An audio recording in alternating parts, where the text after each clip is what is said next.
বাহরাইনে স্বরাষ্ট্র মন্ত্রণালয়ের কর্মকর্তা সেজে অভিনব প্রতারণার বিষয়ে সতর্ক করল পুলিশ।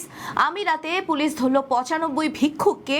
কাতারে বিদ্যুৎ কেন্দ্রের কাছে গাড়ি পার্কিং করতে নিষেধ করল কর্তৃপক্ষ এবং পাবলিক প্লেসে শালীনতা রক্ষা করতে ওমান সরকারের কড়া নির্দেশনা। এসব খবর নিয়ে আজকের মধ্যপ্রাচ্যের নিউজ আপডেট, সাথে আছি আমি পৃথ্বী বিশ্বাস। চলে যাচ্ছি বিস্তারিত খবরে। বাহরাইনে নতুন এক ধরনের প্রতারণা নিয়ে সতর্ক করেছে দেশটির কর্তৃপক্ষ। কিছু ব্যক্তি নিজেদের স্বরাষ্ট্র মন্ত্রণালয়ের কর্মকর্তা পরিচয় দিয়ে বাড়ি বাড়ি গিয়ে বাসিন্দাদের ব্যক্তিগত তথ্য সংগ্রহের চেষ্টা করছে বলে অভিযোগ উঠেছে। দেশটির সংবাদ মাধ্যম দ্য ডেইলি ট্রিবিউনের খবরে বলা হয়েছে, সন্দেহভাজন এসব ব্যক্তি ল্যাপটপ, আঙুলের ছাপ নেয়ার যন্ত্র এবং সরকারি নথির মতো দেখতে কিছু কাগজপত্র সঙ্গে নিয়ে বাসিন্দাদের দরজায় কড়া নাড়ছে। তারা দাবি করছে তারা সরকারের পক্ষ থেকে জনগণের তথ্য যাচাই বা আদমশুমারি কার্যক্রম পরিচালনা করছে। এ সময় তারা বাসিন্দাদের কাছে পরিচয়পত্রের তথ্য, ছবি এবং আঙুলের ছাপ দেওয়ারও অনুরোধ করছে। বিষয়টি সন্দেহজনক এবং এটি ব্যক্তিগত তথ্য চুরি বা প্রতারণার অংশ হতে পারে বলে আশঙ্কা করা হচ্ছে।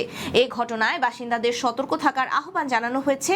অপরিচিত কোনো ব্যক্তি সরকারি পরিচয় দিলে তা যাচাই না করে কোনো ব্যক্তিগত তথ্য বা নথি না দেওয়ার জন্য অনুরোধ করেছে সংশ্লিষ্ট কর্তৃপক্ষ। সন্দেহজনক কিছু দেখলে পুলিশকে জানাতেও পরামর্শ দেওয়া হয়েছে। আমিরাতের শারজাহ পুলিশ 95 জন অনৈতিক ভিক্ষুক এবং রাস্তা থেকে অবৈধ বিক্রেতাকে গ্রেফতার করেছে। এই অভিযান ভিক্ষা অপরাধ আর সাহায্য দায়িত্ব স্লোগানে পরিচালিত একটি বিশেষ ক্যাম্পেইনের অংশ হিসেবে পরিচালিত হয়েছে। পুলিশ জানিয়েছে তাদের লক্ষ্য সমাজে নিরাপত্তা বজায় রাখা এবং জনগণকে সচেতন করা। গ্রেফতারকৃতদের মধ্যে 75 জন পুরুষ এবং 20 জন নারী রয়েছে। এসব ভিক্ষুক কোন দেশের নাগরিক সে সম্পর্কে এখন পর্যন্ত কোনো তথ্য জানা যায়নি। কর্তৃপক্ষ আরও জানিয়েছে, রমজানের সময় কিছু ব্যক্তি বাসিন্দাদের উদার মনোভাবের সুযোগ নিয়ে অর্থ সংগ্রহের চেষ্টা করছে। বিশেষ করে মসজিদ থেকে বের হওয়া মুসল্লিদের কাছে সমবেদনা জাগিয়ে অর্থ দাবি করা হচ্ছে। শারজাহ পুলিশ অনুরোধ করেছে ভিক্ষুকদের কাছে সরাসরি অর্থ না দিয়ে সরকারি অনুমোদিত দাতব্য সংস্থার মাধ্যমে তাদের সাহায্য করতে। কাতারে বিদ্যুৎ কেন্দ্রের কাছাকাছি গাড়ি পার্ক না করতে নাগরিক, প্রবাসী এবং বাসিন্দাদের নির্দেশ দিয়েছে দেশটির বিদ্যুৎ ও পানি সংস্থা কাহরামা কর্তৃপক্ষ।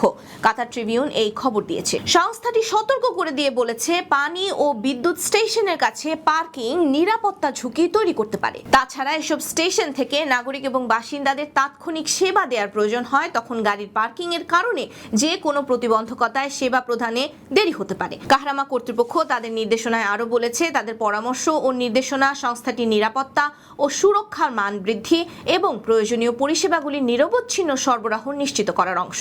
ওমান সরকার দেশটিতে যে কোনো ধরনের অশালীন আচরণ এবং পোশাকের বিষয়ে নতুন করে সতর্কতা জারি করেছে। মাস্কাট ডেইলির খবরে বলা হয়েছে, উন্মুক্ত স্থান, রাস্তাঘাট, খোলা সড়কে যে কোনো প্রকার অশ্লীলতা, অশালীনতা দেশটির সামাজিক রীতিনীতি এবং ঐতিহ্যের চরম পরিপন্থী। এরকম আচরণ করলে তা হবে গুরুতর অপরাধ, যার শাস্তি সর্বোচ্চ 3 মাসের জেল, 300 রিয়াল জরিমানা অথবা উভয় দণ্ডই হতে পারে। ওমানের আইনের এই বিষয়গুলি আমলে নিয়ে প্রবাসী এবং ট্যুরিস্টদের দেশটিতে চলাফেরা করতে অনুরোধ করা হয়েছে। একই সাথে দেশটির আইন কানুন, নিয়ম নীতি এবং সংস্কৃতি মেনে চলারও অনুরোধ করা হয়েছে। এই ছিল আজকের মধ্যপ্রাচ্যের নিউজ আপডেট। আল্লাহ হাফেজ।